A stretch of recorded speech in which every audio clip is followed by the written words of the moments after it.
कांद्याच्या प्रश्नावर चांदवडमध्ये मवियाचा मोर्चा, हर्षवर्धन सपकाळ, अंबादास दानवे, रोहित पवारांचा सहभाग. तर सरकारवर बरसताना सपकाळांची वादग्रस्त शब्दात टीका.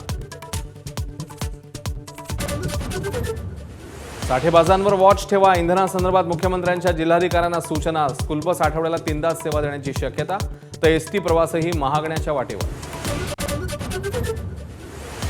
विधान परिषद जागा वाटपाचा मुद्दा महायुतीमध्ये तापला. शिवसेना 5 जागांवर आग्रही. पत्रकारांनी प्रश्न विचारताच एकनाथ शिंदेंचा पारा चढला.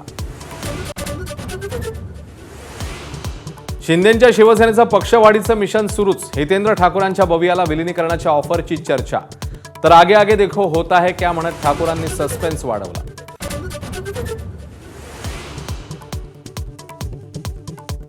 बकरी ईद काही तासांवर आलेली असतानाच मीरा रोडमध्ये तणाव. निश्चित केलेल्या जागेवरच कुर्बानी द्या, मंत्री प्रताप सरनाईकांच्या सूचना. तर आधीही कुर्बानी व्हायची, सवा नेते अबू आझमींचा दावा. हापूसचा भाव 15 रुपये किलोवर घसरल्यानं शेतकरी नाराज. उत्पादन खर्च जास्त असल्यानं बागायतदार संकटात. आंबे फेकून देण्याची वेळ आल्याची संतप्त प्रतिक्रिया. हजारो कोल्हापूरकरांच्या साक्षीने जीवनदायिनी पंचगंगेचा प्रगट दिन सोहळा. मालोजी राजे छत्रपती आणि मधुरिमा राजे छत्रपती यांच्या उपस्थितीत पंचगंगेचं पूजन.